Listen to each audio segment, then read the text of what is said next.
Hi guys, magandang gabi mga anak. So, ito ngayon si Engineer Ram, ang inyong tatay. Ah, Nasa Iloilo, nagtatrabaho. Ang problema ngayon,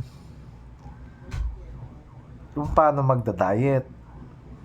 Walang problema sa pambili ng pagkain eh. Ang problema, katakawan. Kapag nag-crave, hanap-hanapin ng katawan mo, pinipigilan mo yung sarili mo, may urge ka. May pambili ka eh. Napakahirap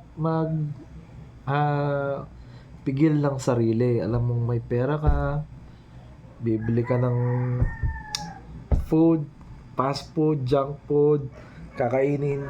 Pero talagang iko-control mo yung sarili mo kasi nga may mga nararamdaman ka na kasi nung nag-aaral ka, gusto sabi mo, oh, pag nagtrabaho na ako, mabibili ko lahat tong mga Pakdo, Jollibee, makain sa labas. Ngayon, wala na. Pag gantong edad ka na, tumatanda ka na, magkakaroon ka na ng mga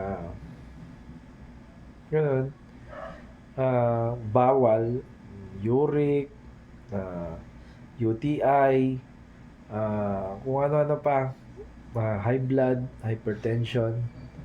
Kaya, andito tayo ngayon, nilalabanan yung ah, cravings. Ang hirap. Gusto mo na lang na gusto mong kumain, pero pinipigilan mo para hindi ka makapag-diet ka, makapag-fasting ka. Thank you so much guys. Sana mapanood mo to.